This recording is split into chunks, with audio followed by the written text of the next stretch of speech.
그 성탄절이 다가왔는데 해마다 우리 성탄절이 되면은 우리 교회 본당에 보시면 이 성탄목이라고 할 수 있죠. 크리스마스 성탄 추리를 장식을 합니다.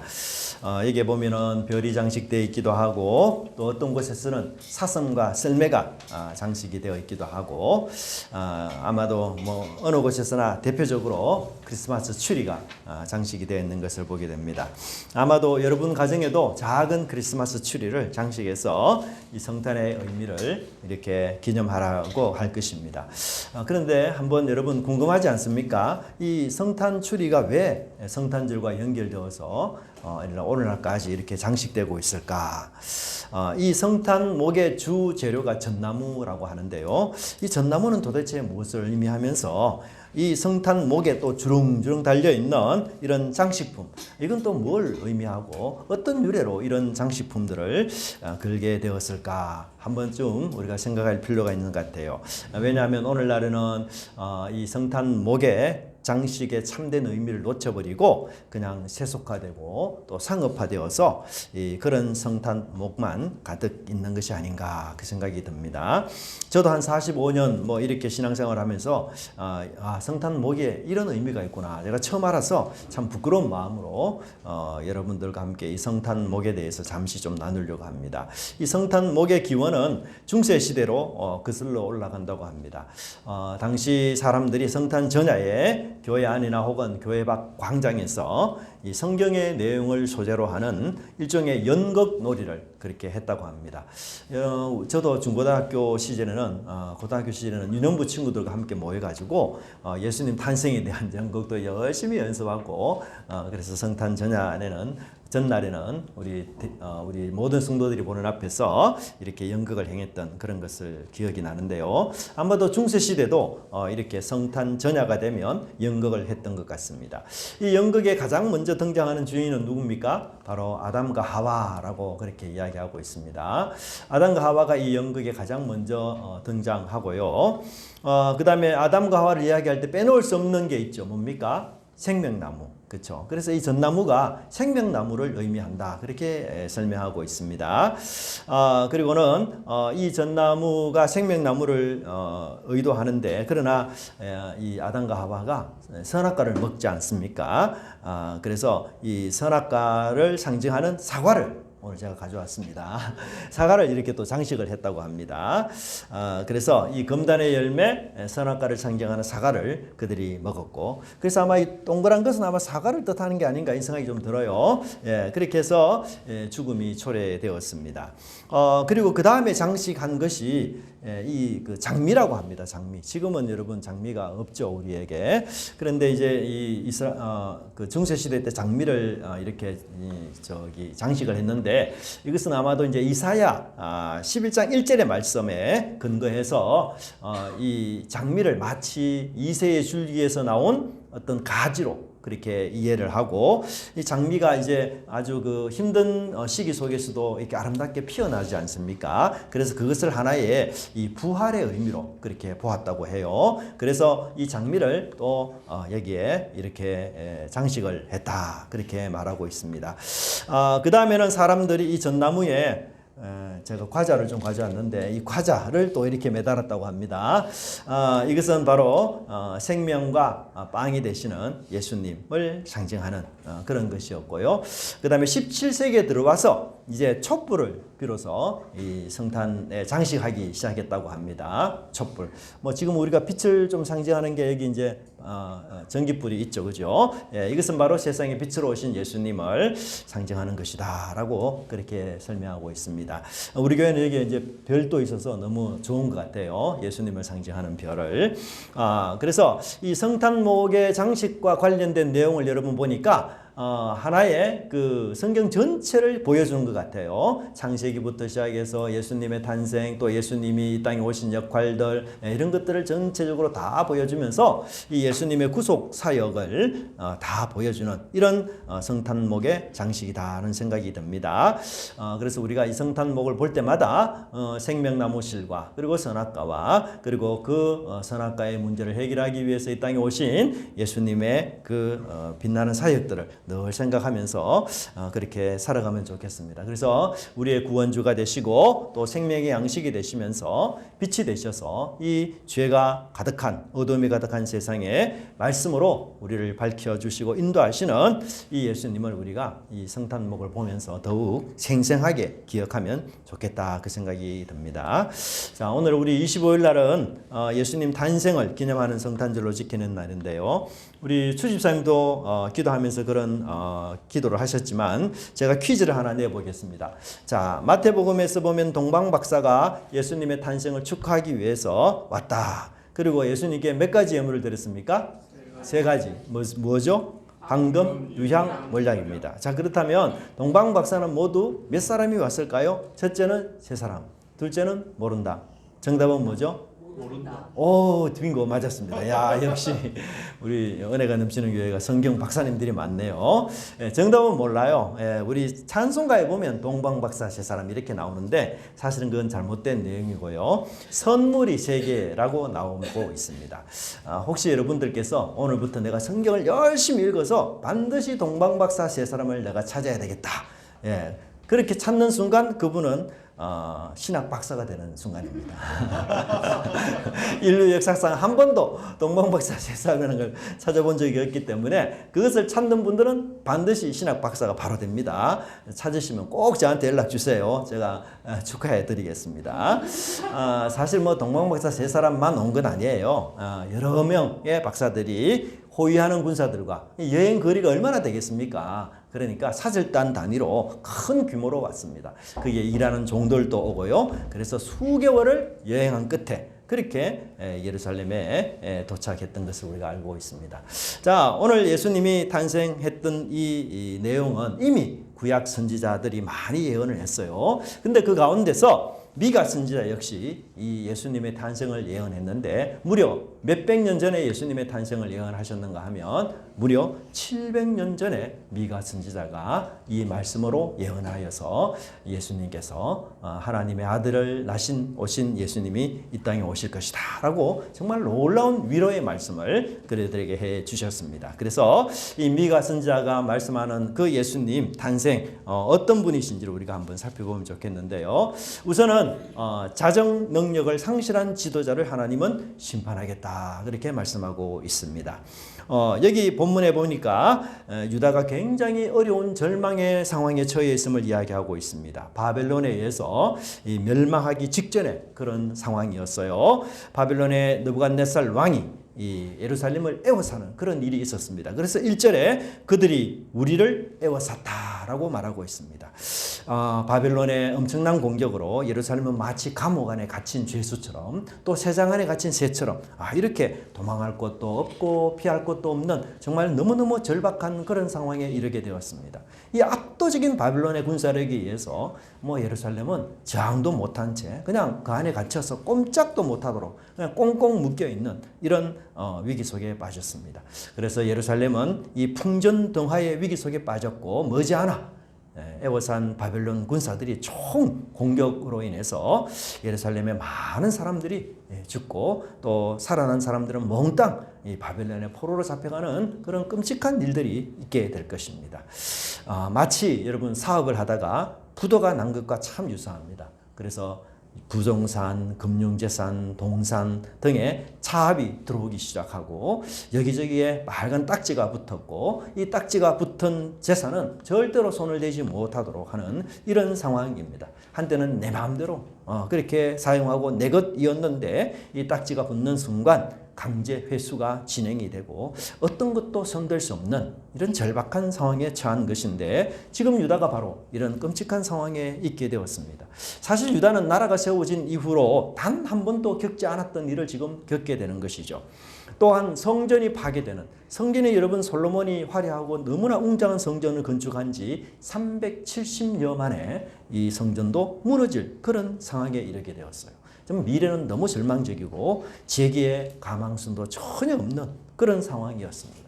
이런 끔찍한 순간을 맞이하면 사람들은 정말 놀라고 다리가 후들거리고 충격을 받아서 혼이 다 빠져나가서 망연자실하는 이런 상황에 있게 되지 않겠습니까? 그런데 여기서 미가는 하나의 소망을 우리에게 주고 있는데 이 전쟁의 목적은 백성들을 전멸시키는 것이 전쟁의 목적이 아니라 이스라엘의 재판자들의 뺨을 치는 것이 전쟁의 목적이다라고 그렇게 하나님 말씀하고 있습니다. 즉 바벨론이 지금 예루살렘을 점령하고 성전을 멸망시키는 궁극적인 목적은 이스라엘의 정치, 종교 지도자들, 그 지도자들의 뺨을 때리기 위한 것이다. 손바닥으로 뺨을 때리는 것이 아니라 무엇으로 뺨을 때린다고요? 막대기로 뺨을 때립니다. 여러분 손바닥으로 뺨을 때리는 것도 정말 대단한 굴욕 아닙니까? 근데 여러분 막대기로 뺨을 때린다. 그럼 얼굴이 어떻게 되겠습니까? 얼굴이 완전히 부서집니다. 그렇잖아요.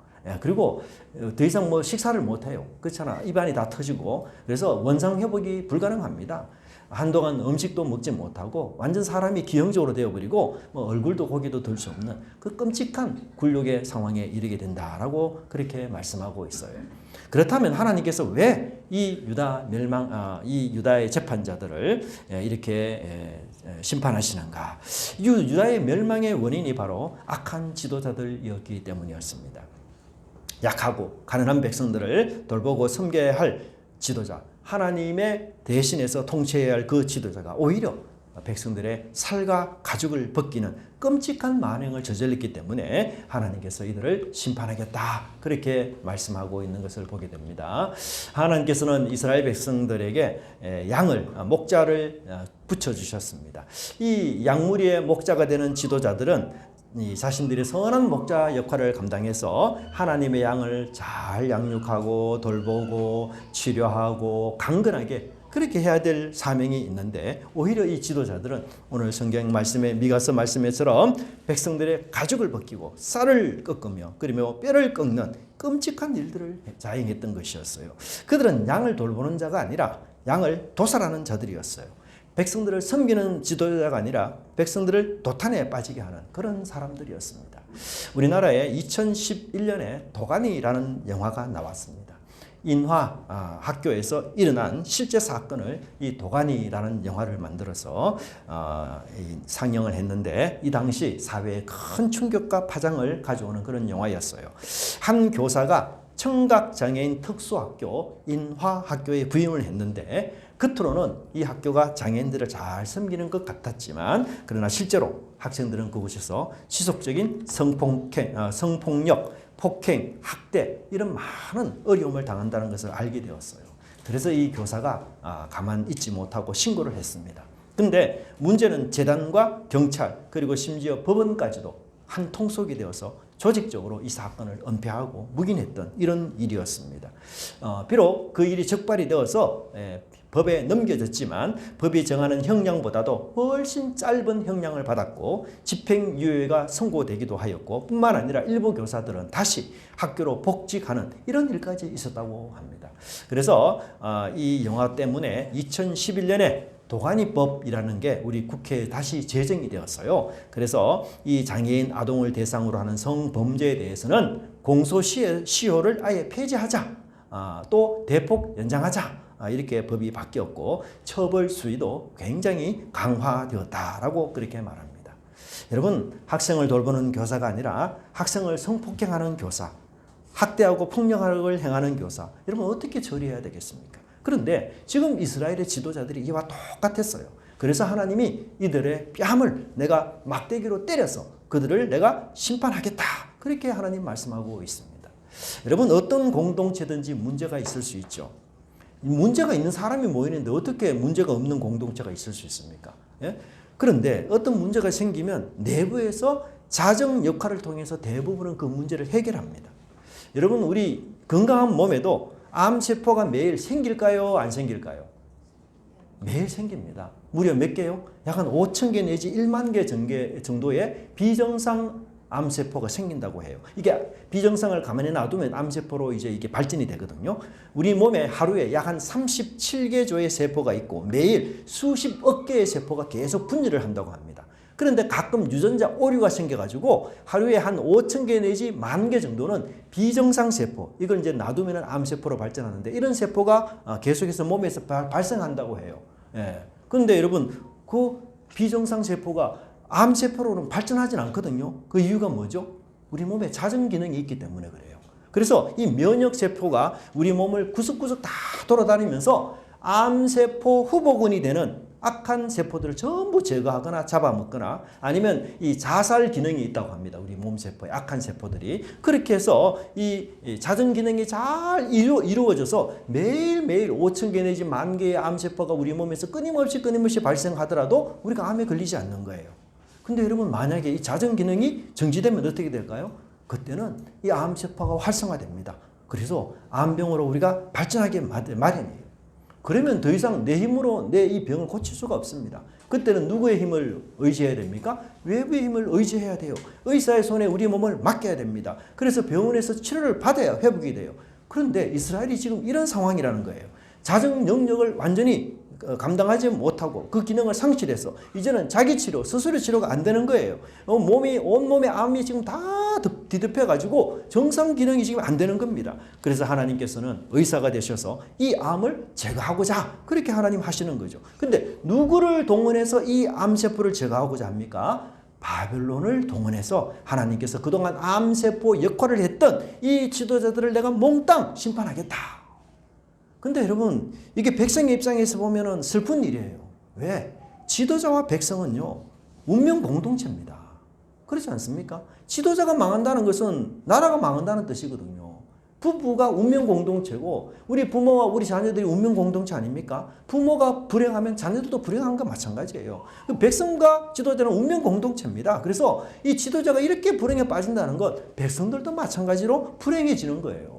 이런 불행의 상황에 빠진 백성들은 과연 어떤 마음을 갖고 살아야 하는가? 미가는 두 번째로 절망 속에서도 하나님의 군대라는 정체성을 잃지 말라라고 그렇게 이야기를 하고 있습니다. 미가는 이런 절망 속에서도 우리가 간직해야 될 중요한 진리가 있는데 우리가 바로 하나님의 군대다라는 사실을 이야기합니다. 그래서 미가는 1절에서 딸 군대여 라고 이렇게 이스라엘을 부르고 있습니다.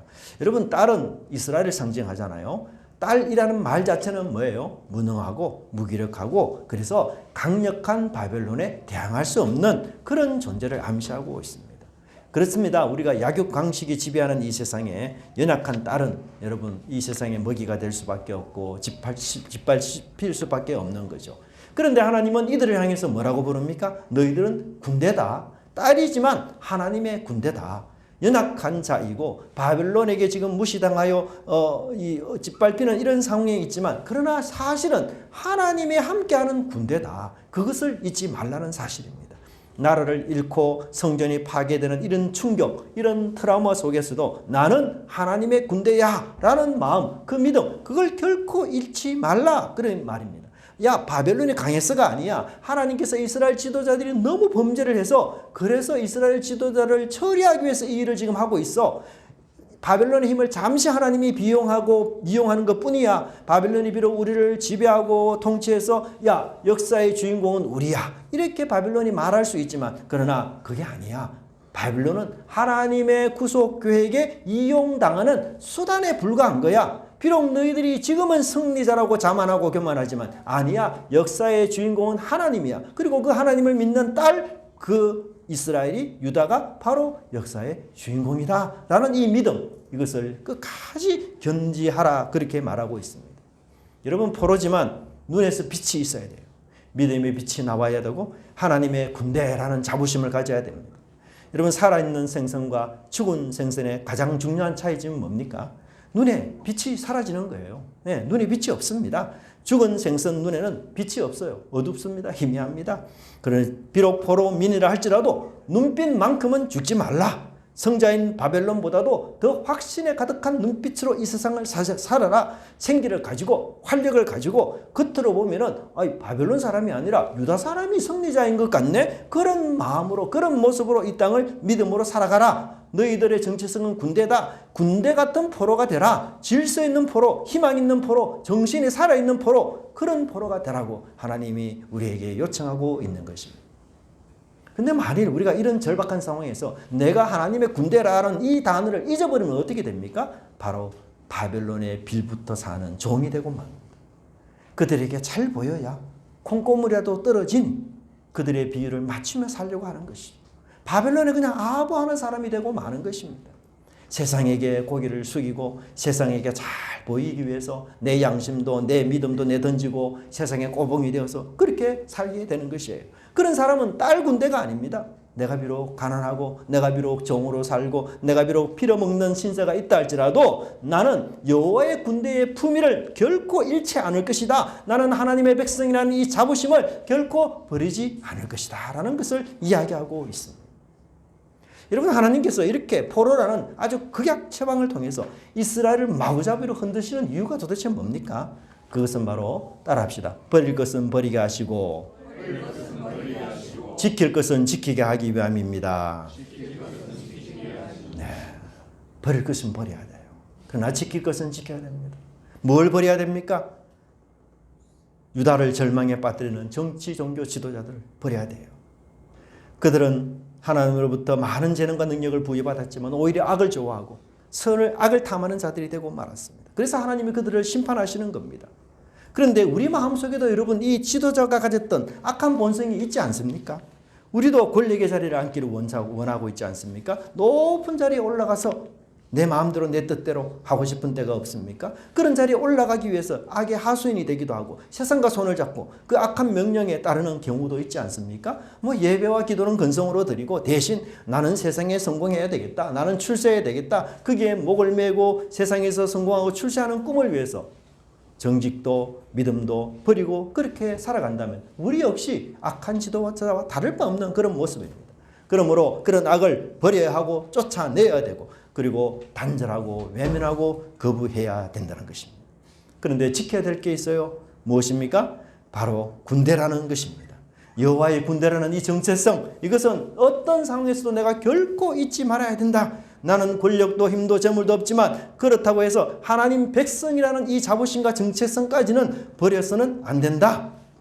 더러운 목욕 물만 버리면 되지 귀한 아기까지는 버려서는 안 된다. 그런 것입니다.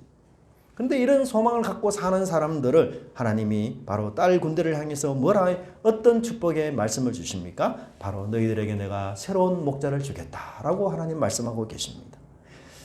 여러분, 어느 사회든지 교회든지 지도자가 반드시 필요하지 않습니까? 지도자가 없으면 배가 산으로 가게 됩니다.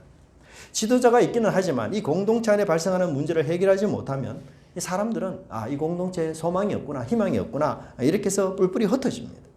그래서 이 살 길을 찾아 자기들이 각자 다른 길로 가는 거죠. 그러면 결국 이 공동체가 와해되고 분해되는 것입니다.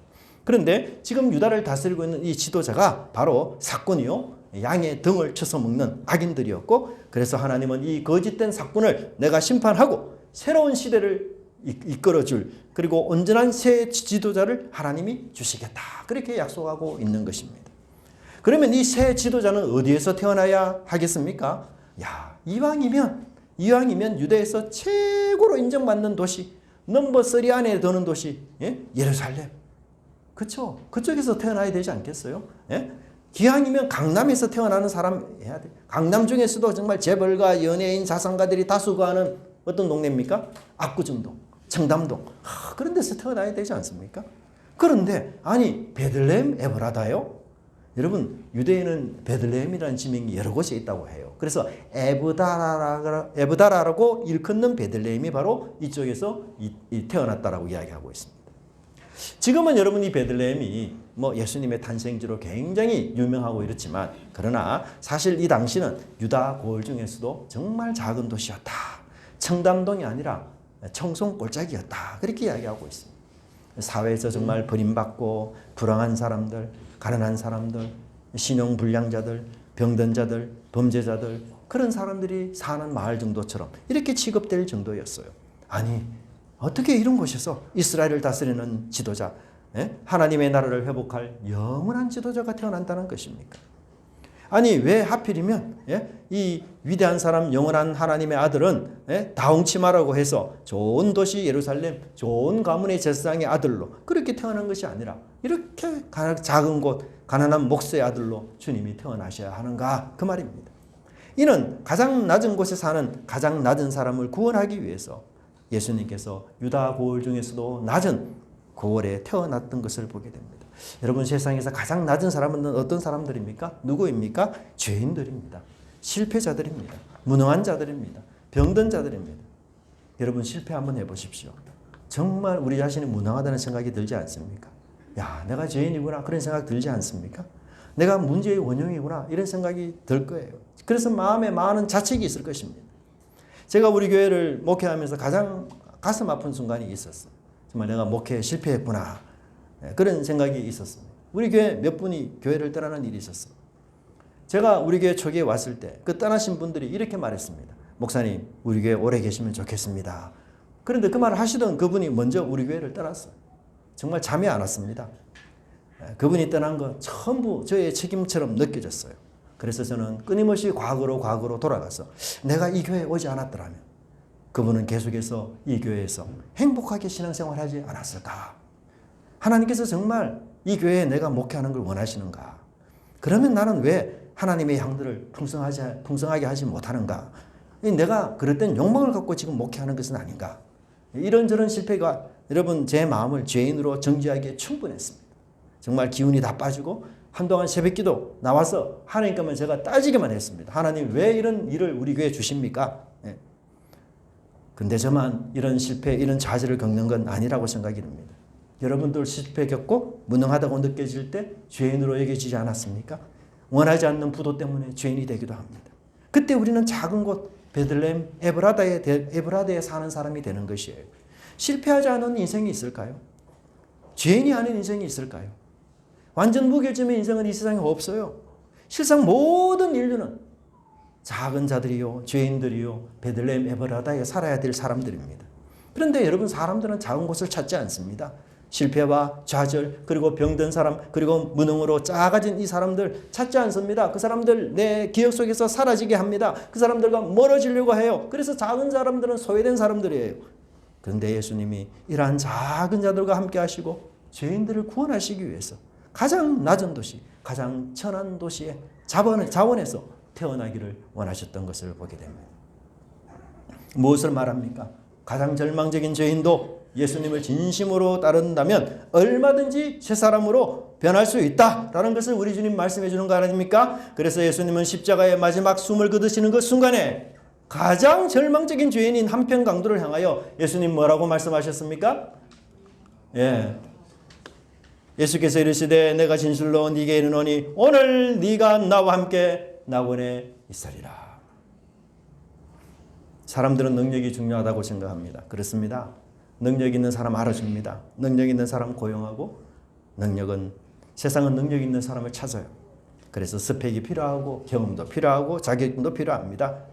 그러나 이 세상에 무능한 자들은 갈 곳이 없습니다. 경쟁에서 밀리고 떨어진 자들, 아픈 자들은 쓸 곳이 없는 세상입니다. 그런 자들이 모인 곳이 바로 베들레헴 에브라다입니다. 무능해서 바벨론 군대에 애워사요. 딸 군대와 같이 처자는 얼음 속에 빠진 그들입니다. 근데 예수님이 그들을 향해 말씀하십니다. 얘들아, 너희들은 내 고향 사람들이야. 내가 너희들의 지도자가 되겠다. 내가 너희를 새 사람으로 창조하겠다. 내가 너희를 다스리는 주와 왕이 되겠다. 그러니 나를 믿고 나에게 너의 인생 전부를 맡겨라. 주님 그렇게 말씀하고 계십니다. 여러분 성탄의 날은 어떤 날입니까? 초라하고 못나고 그리고 작은 자들을 위한 날입니다. 세상에 VIP를 위한 자리는 많이 있습니다. 언제나 준비되어 있습니다. 하지만 작은 자들을 위한 자리는 거의 찾아볼 수가 없습니다. 하지만 우리 예수님은 소자들의 왕이 되기 위하여 이 세상에 오신 위대하신 임금, 큰 임금, 영원한 왕이십니다. 여러분 이 놀라운 은혜에 우리가 감사하면서 귀한 주님을 더욱 많이 사랑하시고 겸손해서 우리 역시 예수님을 닮아 소자들을 사랑하는 저와 여러분들의 아름다운 인생이 되시기를 간절히 바랍니다. 기도하겠습니다. 하나님 아버지 감사합니다. 베들레헴 에브라다 작은 곳에서 우리 주님 태어나셔서 소자들의 왕이 되시고자 하시고 죄인들을 구원하시고자 자신이 친히 낮아진 몸으로 이 땅에 오셔서 저희들의 실패한 인생, 부족함이 많은 인생, 때로는 무능하고 때로는 병든 인생으로 힘들게 살아가는 우리 인생에 주님 도우미가 되시고 친구가 되시고 동반자가 되시고 부모가 되셔서 저희들을 영적으로 인도하시고 이끌어 주시니 진심으로 감사함을 드립니다. 하나님 세상을 쳐다보면 온통 하나님 주관자, 잘 사는 사람자, 힘 있는 사람의 세상으로 흘러가는 것 같지만 우리 주님께서는 실패하고 낙심하고 자질에 찬 자기 사람들을 끝까지 사랑하시며 어떤 상황과 환경 속에서도 하나님께 나오는 모든 연약한 인생들을 기쁘게 받으시며 구원으로 인도하실 위대한 주님을 저희들이 기억하며 오늘도 그렇게 우리 가운데 오셔서 저희들을 소자요 무식하고 어리석은 자라고 거부하지 않으시며 오히려 구원의 은혜로 초대하신 그 하나님의 놀라운 사랑과 은혜를 저희들이 기억하면서 우리 주님을 늘 붙잡고 감사하며 저희들도 이 소자들을 사랑하는 믿음으로 이 땅을 살아갈 수 있도록 주께서 함께하여 주시옵소서. 감사드리고 예수님 이름으로 기도드리옵나이다. 아멘. 우리 찬송가 120